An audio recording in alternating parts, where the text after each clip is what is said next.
long time? Long time sana. Kwa hiyo mitaa? Niko hii mitaa. Mbona uonekani? Ipo tu kutulia. Uliacha kupitiana kufundana kusimamia wakabili ya msingi mapya. Shikana sana. Usijali niko hapa sana. Ndio umetokea mtaani. Hapa kuna shughuli. Unaona kundenza sana. Ngara. Asante. Siko hapa. Nilikuwa nataka kupima nguo hivi. Shorts nimefika hapa. Alafu high waist. Hiyo ni labda hiyo ni party ya party. Sio lazima mpaka tufike. Kabisa. Mabinti siku hizi. Tunatesa hivi tena. Sherehe mpaka zifike. Sherehe mnapiga ndo kama anasema sheria. Nakwambia. Acha. So umesema unataka shorts hapa. Size yako ni large. So ni shorts. Shorts. Umesema size large. Na ni t-shirt ama ni blouse unataka kama? Blouse. Okay. Sema tu ndio kwa nini hiyo kiasi. Unachukua vipimo, measures zangu zote alafu utakuwa na kushirikia. Sema pati ni weekend. Sasa ndio nifanye chap chap. Itakuwa likata. Sasa ndio nifanye chap chap.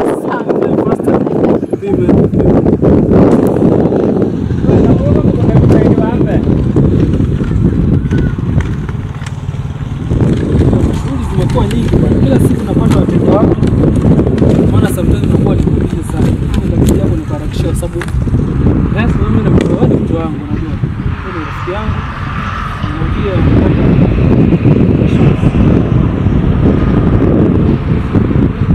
sio ndefu sana.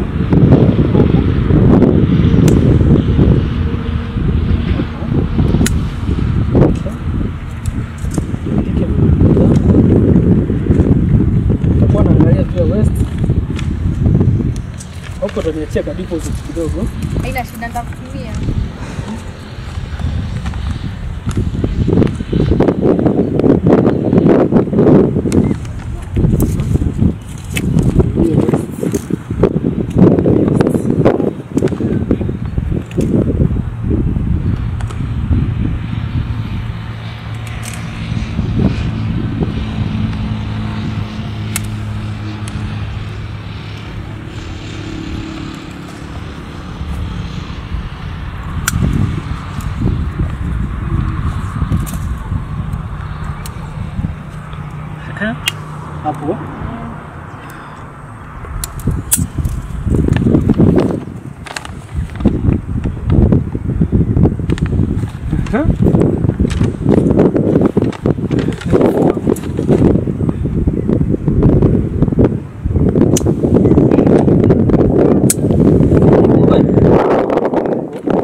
Hapo ni vizuri sana hiyo.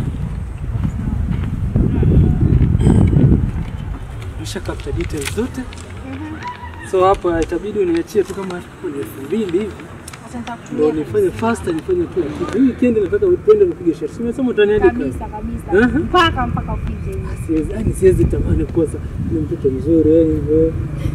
Hiyo shot ndakisha kabisa fit vizuri. Kitu fitting. Ndio. Kabisa. Kushurusha. Hatari bwana. Sasa